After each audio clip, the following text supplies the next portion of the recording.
আসসালামু আলাইকুম সম্মানিত খামারি।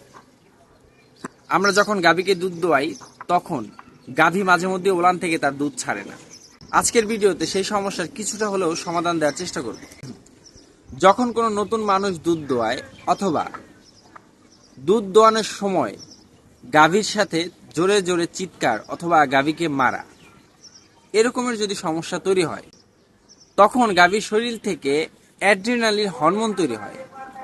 এই হরমোনটা মূলত ভয়ের জন্য তৈরি হয়। এই হরমোনের ফলে যে হরমোনটা দুধ উৎপাদন করতে সহযোগিতা করে অক্সিটোসিন হরমোন, সেই হরমোনটাকে এই অ্যাড্রেনালিন হরমোন সম্পূর্ণভাবে বন্ধ করে দেয়। এর জন্য আমরা তখন গাভী ওলান থেকে দুধ পাই না।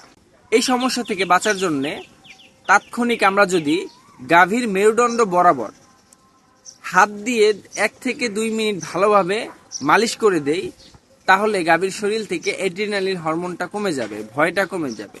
এর ফলে অক্সিটোসিন হরমোনের পরিমাণটা স্বাভাবিক হবে এবং গাভীর ওলানে দুধ চলে আসবে। আমার ভিডিওটি যদি আপনাদের ভালো লাগে, পেজটি ফলো করে রাখবেন, লাইক করবেন, শেয়ার করবেন। ভালো থাকবেন। আসসালামু আলাইকুম।